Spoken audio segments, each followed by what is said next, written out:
دفنانے کے بعد تھوڑی دیر بیٹھ جاؤ قبر کے پاس کہ اس تنگ و تاریک کوٹھری میں پہلی بار اس کو ڈالا گیا ہے.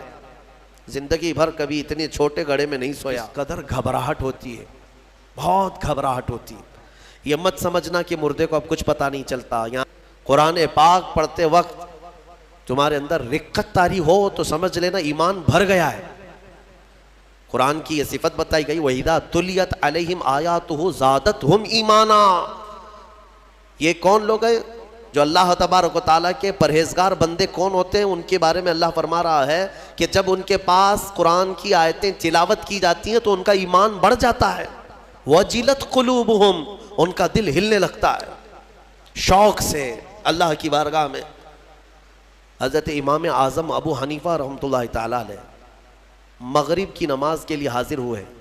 صرف قاری قرآن نے اذا زلزلت الارض زلزالہا یہ سورہ پڑھی, اتنا رونے لگ گئے, اتنا رونے لگ گئے. اس میں قیامت کا ذکر ہے کہ یاد کرو کس چیز کو, جب زمین ہلا دی جائے گی.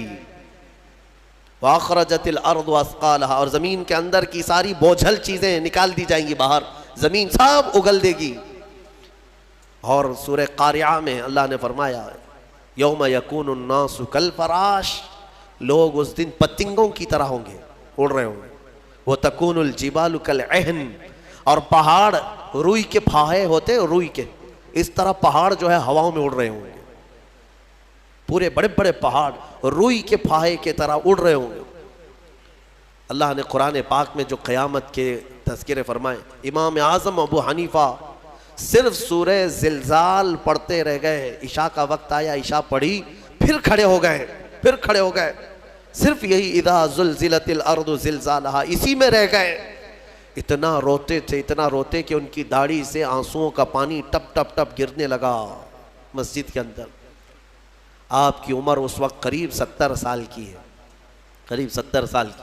میں بتاتا ہوں جس امام اعظم نے 4000 ختم قرآن کیے ہیں, 5 لاکھ حدیثیں انہیں یاد ہیں, 1000 سے زیادہ بڑے بڑے محدث شاگرد پیدا کیے, اور لاکھوں مسائل کا حل بیان کر دیا امت پر. اتنا بڑا احسان ہے. وہ امام اعظم ایک سورہ پڑھ کر کے رات کے وقت کیا کہہ رہے ہیں جانتے ہیں؟ ان کے ایک شاگرد ہیں مسعر, وہ کہتے ہیں میں رات کے وقت جا کر دیکھا میرے استاد ابھی تک کھڑے, مغرب میں جو گئے تھے ابھی تک کھڑے. آدھی رات گزر گئی تو وہ دروازہ کھول کر پیچھے کھڑے ہوئے تو امام اعظم ہاتھ پھیلا کر یوں رو رہے تھے اللہ کی بارگاہ میں کہ اے مولا, قیامت کے دن اگر ابو حنیفہ کی بخشش ہو گئی تو تعجب کی بات ہے, ورنہ مجھ جیسا آدمی بخشے جانے کے قابل نہیں. امام اعظم کہہ رہے ہیں میری بخشش ہو گئی تو تعجب کی بات ہے, جس نے 4000 ختم قرآن کیے ہوں.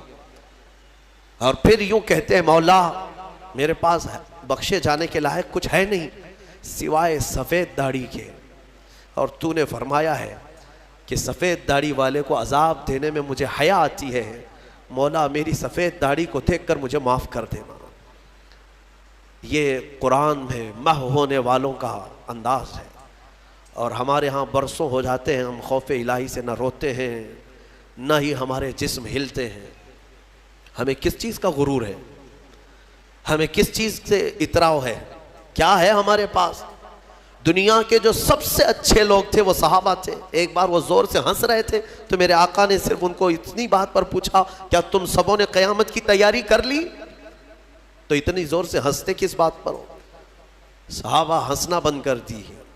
اور ہمارے حال یہ ہے نہ وضو ڈھنگ کا ہے, نہ قرات ڈھنگ کی ہے, نہ نمازیں ہو پائی ہیں, کچھ نہ ہو کر کے بھی ہمارا سینہ چوڑا کر کے ہم زمین پر گھوم رہے ہیں. اللہ کے خوف سے لرز جاؤ. اور قرآن عظیم کی تلاوت جو بندہ کرتا ہے کثرت سے, اللہ تعالیٰ کا وہ ایسا محبوب ہوتا ہے, ایسا محبوب کہ آپ دیکھنا موت کے وقت بھی اس کے چہرے پر نور طاری ہو جاتا ہے. ہاں اس کے لبوں پر مسکراہٹ ہوگی. قرآن کثرت سے پڑھنے والے کی روح آسانی سے نکالی جاتی.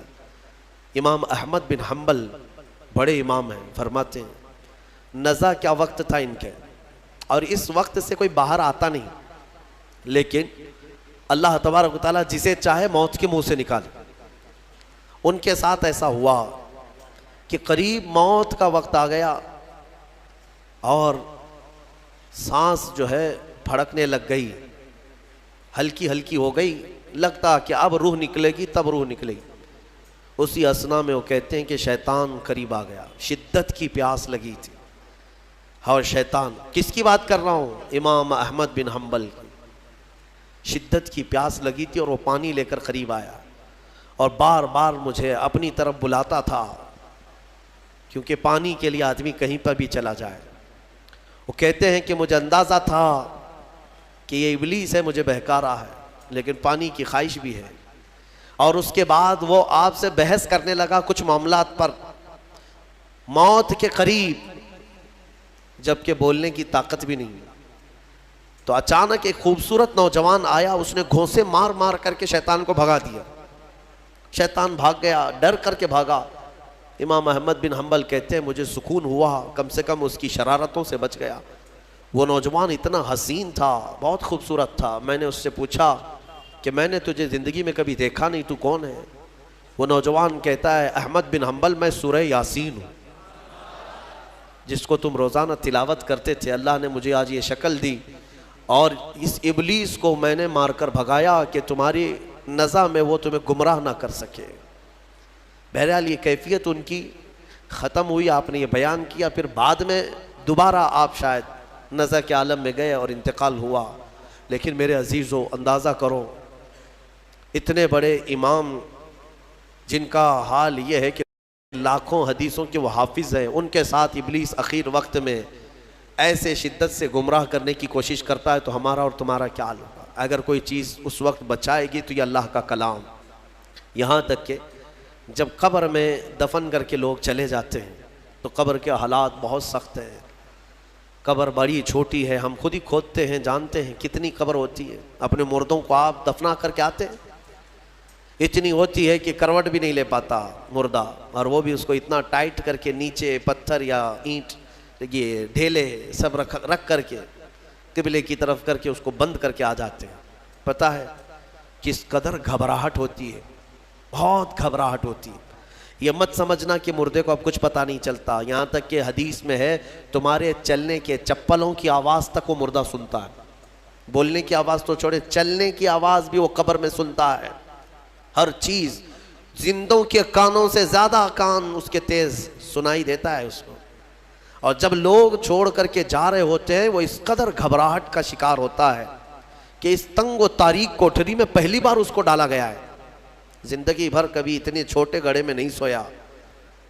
ہاں، اب حضور پاک صلی اللہ علیہ وسلم نے فرمایا ہے، رشتہ داروں کو بھی کہا ہے کہ دفنانے کے بعد تھوڑی دیر بیٹھ جاؤ قبر کے پاس کہ اس کی گھبراہٹ کم ہو۔ لیکن کون بیٹھتا کون ہے؟ سب کو اپنی جلدی ہے، عزیز لوگ بھی نہیں بیٹھتے، نکل آتے ہیں، بھائی ہوں، باپ ہوں، بیٹے ہوں، سب نکل کر کے آ جاتے ہیں، اللہ ماشاءاللہ۔ لیکن اس اندھیری قبر میں جب لوگ قبرستان سے آ جاتے ہیں، عجیب و غریب آوازیں مردے کو سنائی دینے لگتی ہیں، زمین ہلنے لگتی ہے اور دونوں جانب سے دباتی ہے زمین۔ میرے آقا صلی اللہ علیہ وسلم نے فرمایا ان ضغطۃ القبر حق، قبر کا جھٹکا دینا حق ہے، ہر ایک کے ساتھ ہوگا۔ صحابی رسول سعد بن معاذ کے بارے میں حضور نے فرمایا ان کو قبر دبا رہی تھی۔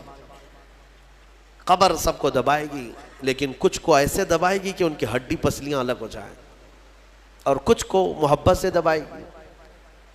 لیکن فرمایا کہ قبر جو ہے اس وقت اندھیری، اور پھر عجیب و غریب آوازیں، تنہائی الگ، کوئی نہیں ہے قریب، کوئی نہیں ہے۔ اس وقت کچھ لوگوں کی قبر میں ایسا ہے کہ اچانک ایک نورانی شکل کا نوجوان سرانے کے پاس آ کر بیٹھتا ہے اور کہتا ہے میں تیرا دوست ہوں، تو گھبرا مت، میں تیری دوستی نبھانے آیا ہوں۔ مردہ پلٹ کر کے دیکھتا ہے، پوچھتا ہے تو کون ہے؟ تو کہتا ہے میں اللہ کا کلام قرآن پاک، قرآن مقدس رفیق بن کر، انیس بن کر قبر میں آتا ہے۔ میرے عزیزو، اس قرآن سے محبت کرو، اس قرآن سے محبت کرو۔ مجھے افسوس ہوتا ہے رمضان میں بھی کچھ لوگ ایسے ہیں جو قرآن سننا نہیں چاہتے، ان کو سال میں ایک بار ہی تو موقع ملتا ہے، ان موقعوں کو بھی گنوا دیتے ہیں، بازاروں کی زینت بنے رہتے۔ بازار کتنے بازار کرو گے؟ کتنے؟ سال بھر تو بازار کھلا ہے، کیا یہ تراویح پھر رمضان کے بعد ملنے والی ہے؟ ضائع کر دیتے ہیں۔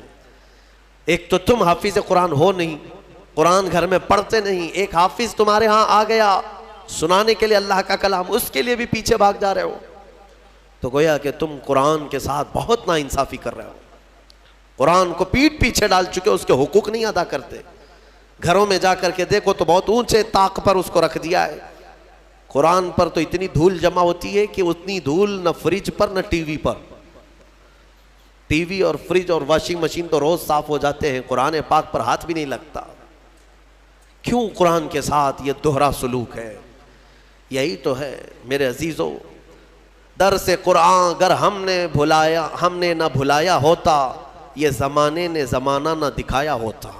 شاعر نے بہت اچھے انداز میں کہا، درس قرآن کو اگر ہم نے نہ بھلایا ہوتا، یہ زمانے نے زمانہ نہ دکھایا ہوتا۔ یہ سارے ہمارے اندر ہیں۔ اٹھو، آج بھی تمہارے پاس وقت ہے، قرآن کو پڑھو۔